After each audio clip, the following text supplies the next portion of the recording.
주제로 말씀을 나눕니다. 제목을 같이 읽읍시다. 시작. 하늘로. 네, 우리는 일주일을 누가와 함께 십자가의 길, 생명의 길을 걸었는데요. 자, 누가복음에는 7가지 십자가의 인자의 복음이 담겨져 있습니다. 첫째 날에는 인자의 탄생으로 말씀이 육신이 되신 예수님, 우리는 그 예수님을 손을 꼭 잡고 이 길을 걸어갔습니다. 두 번째 인자의 복음은 인자의 성장입니다. 지혜와 키가 자라가신 예수님, 예수님이 하신 사역 중에 성장이 있다는 것입니다. 우리도 예수님과 함께 구원의 지식이 날마다 자라가기를 축복합니다. 인자의 복음 세 번째는 인자의 사명입니다. 십자가의 길을 굳게 결심하신 예수님, 예수님은 십자가의 길을 굳게 결심하시고 예루살렘에 올라가셨듯이 십자가의 길은 쉬운 길이 아닙니다. 이것은 인간으로는 불가능한 길입니다. 그러므로 예수님이 먼저 십자가를 짊어지시고 다 이루신 후에 우리에게 각자에게 맞는 십자가를 주신 것입니다. 그러므로 우리도 그 십자가를, 자기 십자가를 지고 따라가야 할 것입니다. 네 번째 인자의 복음은 인자의 고난입니다. 예루살렘에 입성하신 예수님, 예수님께서는 공생애 중 예루살렘을 늘 기억하고 예루살렘의 유월절 양이 되어 우리를 위해 속죄의 피를 흘리기 위해서 올라가신 것입니다. 예루살렘에서만 고난이 아니라 예루살렘으로 가셔서 고난을 끝내기 위해서 가신 것입니다. 예루살렘은 고난의 절정의 시간입니다. 이 예루살렘이 오늘 우리의 교회가 있는 성전인과 마찬가지입니다. 예수님의 피로 사신 교회가 바로 예수님께서 구속을 통해서 회복하신 기도의 집, 아버지의 집을 이짐을 믿고 우리 인생 여정은 항상 교회를 향할 수 있기를 축복합니다. 인자의 복음 5번째 시간에는 인자의 죽음의 이야기였습니다. 예수님은 고난을 받으신 것이 아니라 더 정확히 말하면 당하신 것입니다. 죽으신 것이 아니라 죽임을 당하신 것입니다. 죽임 당하시고 숨지신 예수님은 자기 죄 때문이 아니라 우리의 죄를 대속하시고 고난을 당하시고 죽임을 당하신 것입니다. 여러분, 그 예수님이 죽음을 통해서, 예수님이 휘장을 여시고 예수님이 죽음을 통해서 생명의 문을 여신 줄 믿으시기 바랍니다. 그 예수님이 먼저 들어가신 것입니다. 우리의 영원한 대제사장이 되셔서 지성소를 찢으시고 들어가셨기 때문에 우리도 하나님을 만날 수 있는 것입니다. 그러므로 날마다 예수 보혈에 힘입어 주의 전으로 올라와 주의 성전으로 올라와 하나님의 은혜와 영생의 복을 누리는 여러분 되시길 바랍니다. 6번째 시간에는 인자의 부활이었습니다. 예수님께서는요, 예루살렘에서 엠마오로 가는 두 제자를 찾아가셨어요. 그래서 생명의 길을 떠나려고 하는 제자들을 다시 생명의 길로 인도하셨습니다. 우리의 십자가의 길은요, 언제라도 마귀가 우리를 무너뜨리려고 하는 길입니다. 그러나 끝까지 예수님 손을 붙잡으면은 이 길을 떠나지 않고 생명의 길, 영생의 길로 들어갈 수 있는 것입니다. 그럼 여러분의 믿음의 눈이 감기지 않길 축복합니다. 항상 영적으로 깨어있길 축복합니다. 이 한 주간 십자가의 길, 생명의 길을 걸으면서 여러분이 다시 영이 살고 여러분의 믿음이 다시 강해지고 강건해지고 오늘도 부활하신 주님 선명하게 바라볼 수 있기를 주님의 이름으로 축복합니다. 한 줄로 요약해 볼까요? 십자가의 길은 예수님의 탄생과 성장과 사명과 고난과 죽음과 부활과 승천의 길을 넘어 생명의 길과 연결되는 것입니다. 여러분, 이 중에서 중간에 이탈하면 안 돼요. 우리가 주님을 믿고 예수 믿고 교회 왔지만 성장하지 않으면 안 되는 게 아니에요. 성장해야 돼요. 교회 생활을 오래 한다고 해서 다 되는 게 아니에요. 사명의 십자가를 깨달아야 해요. 내가 왜 이 땅에 태어났는지를 깨달아요. 그리고 예수 믿는다고 다 잘 되는 거 아니에요. 세상 사람들이 볼 때는 고난이라는 게 똑같아요. 비바람은 다 있어요. 험한 파도는 다 있어요. 예수 믿는 특권이 무엇입니까? 이 고난을 이길 능력을 주시는 줄 믿습니다. 권세를 주시는 줄 믿습니다. 우리는 예수님의 죽음이 바로 나의 죽음이 되는 사람이고 예수님의 부활이 나의 부활이 되는 사람입니다. 이것이 이 땅에서 끝나면은 십자가의 길이 생명의 길이 안 되는 것이에요. 우리는 오늘 승천의 이야기를 반드시 들어야 됩니다. 우리의 십자가의 끝은 승천입니다. 우리는 죽음 이후에 예수님과 함께 올라가는 것이.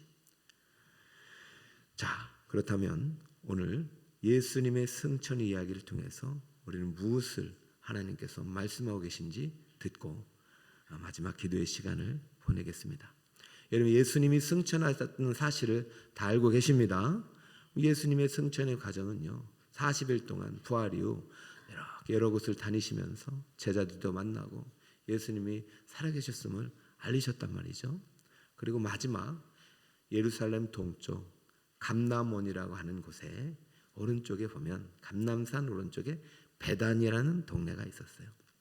베단이라는 동네에서 마지막에 예수님께서 승천하시기 전에 우리에게 대사명, 대명령, 지상명령을 한 번 더 말씀하셨어요. 그러므로 오직 성령이 너에게 임하시면 너희가 권능을 받고 예루살렘과 사마리아와 땅끝까지 이르러 내 증인이 되리라. 내 증인이 되리라. 할렐루야. 되라도 아니에요. 되리라. 예언적 선포예요. 그 증인이 되리라고 하신 예언적 선포를 그곳에 있었던 제자들과 무리들이 받고 그 예언대로 되었기 때문에 오늘 우리가 부활절을 맞이할 수 있는 것입니다. 예루살렘만 있는 것이 아니에요. 예루살렘과 유대와 사마리아 땅 끝까지 이르러 증인이 되라고 하셨고 되리라고 하셨기 때문에 오늘 우리가 있는 것입니다. 그런데요, 그래서 우리는 끝까지 전도하고 복음을 전하는 일이 우리의 대사명인데요. 십자가의 길 여러분 보세요. 사명만 있는 게 아니잖아요.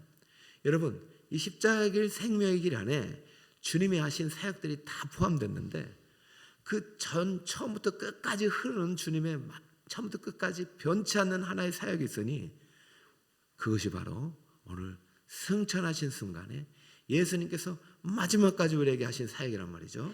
자, 예수님께서 마지막까지 우리에게 대사명을 부탁하시면서 승천하시기 바로 직전에 하신 사역이 소개됩니다. 50절을 같이 읽어볼까요? 예수께서 시작. 예수께서 그를 데리고 베다니 앞까지 나가서 손을 들어 그들에게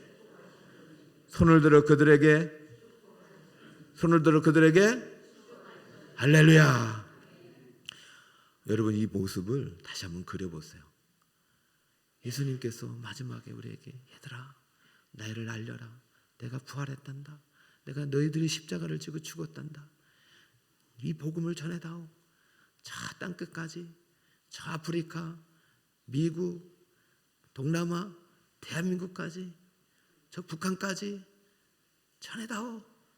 그리고 나서 이 복음의 사명을 받는 제자들과 무리들에게 어떻게 하셨어요? 두 손을 들어 축복하시더니 너무나도 이 모습이 감격스럽게 다가옵니다. 주님은 여러분에게 복을 주시길 원하십니다. 자, 51절. 자, 함께 읽어볼까요? 시작. 축복하실 때 그들을 떠나 하늘로 올려주시. 그러면 승천 바로 직전까지 하신 사역은 무슨 사역이다? 축복하신 거예요. 어제 우리 오늘 이제 강구를 하겠지만은 우리 교회 가장 이제 오랫동안 장수하신 주영희 권사님께서 어제 하나님의 부르심을 받았습니다. 주영희 권사님이 어느 순간부터는 교회를 못 나오시겠다고 그러시길래 그래서 우리 목장에서 매주마다 가서 예배를 드려 주셨어요. 그리고 올해도 제일 첫 번째 대신방을 목장에서 드린 거예요. 그럼 저는 가서 뭘 해야겠어요? 응? 올해는 제가 민수기 6장에 대제사장의 축복을 하나님께서 하라는 마음을 주셔가지고 모든 목장마다 올해는 다 들어가서 이 축복을 하려고 그래요. 때로는 그런 마음도 들어요. 가서 막 전도하세요. 좀 봉사 좀 하세요. 또 열심히 좀 하세요. 뭐 이런 말도 왜 안 하고 싶겠어요? 근데 물론 예수님께서 그것도 부탁하셨지만은 마지막까지 저와 여러분에게 부탁하신 사역은 축복의 사역인 줄 믿습니다. 여러분 99세에 돌아가셨어요. 그리고 늘 권사님이 너무 오래 살아서 죄송하다고 그래요. 전 그런데 어제 그런 마음이 들었어요.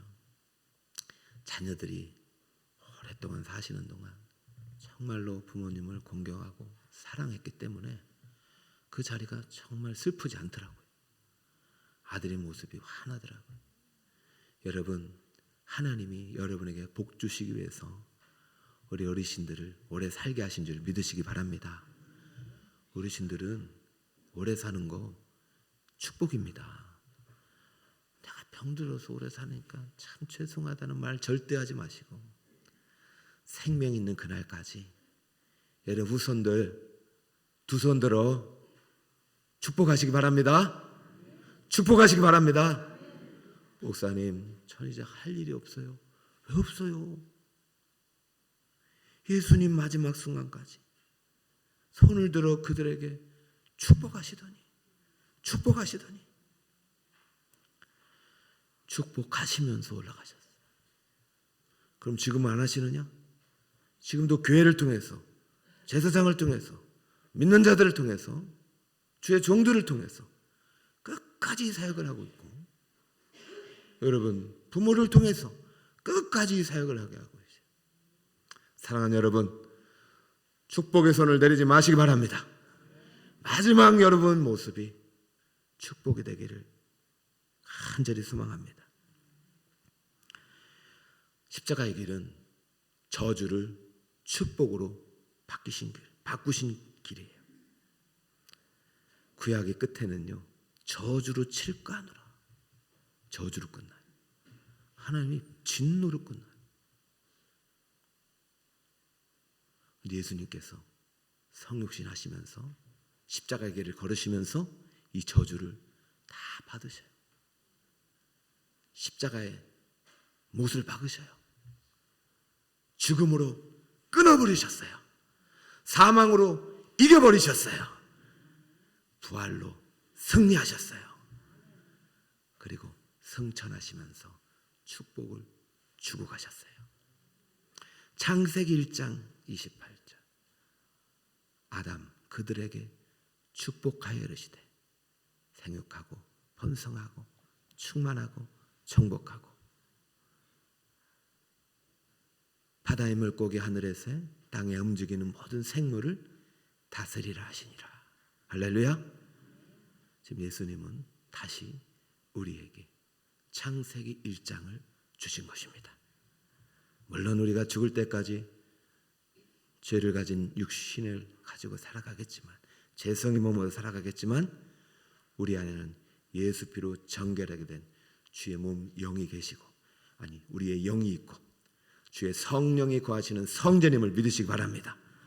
그러므로 오늘이 다시 새롭게 태어난 새 창조의 새날임을 믿으시기 바랍니다. 날마다 예수와 함께 죽고 예수와 함께 새롭게 태어나시길 축복합니다. 주님은요, 그리고 끝난 게 아니라 본 그대로 오신다고 했어요. 본 그대로 오실 줄 믿습니다. 그러므로 구약은 예언서가 상당히 많지만 신약은 예언서가 딱 하나, 본 그대로 오는 것입니다. 이 예언이 성취되는 그날 우리의 영혼과 육체는 완전한 부활을 누리게 될 것입니다. 그러므로 그날까지 우리가 해야 할 것은 무엇입니까? 52, 53절 우리의 결론입니다. 52, 53절 함께 읽습니다. 시작. 그들이 큰 기쁨으로 예루살렘에 돌아가 늘 성전에서 하나님을 찬송하니라. 할렐루야. 자, 가슴에 손을 얹읍시다.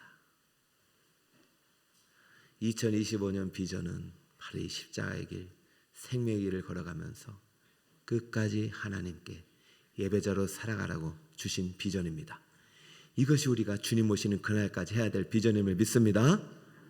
여러분, 예배자가 제자입니다.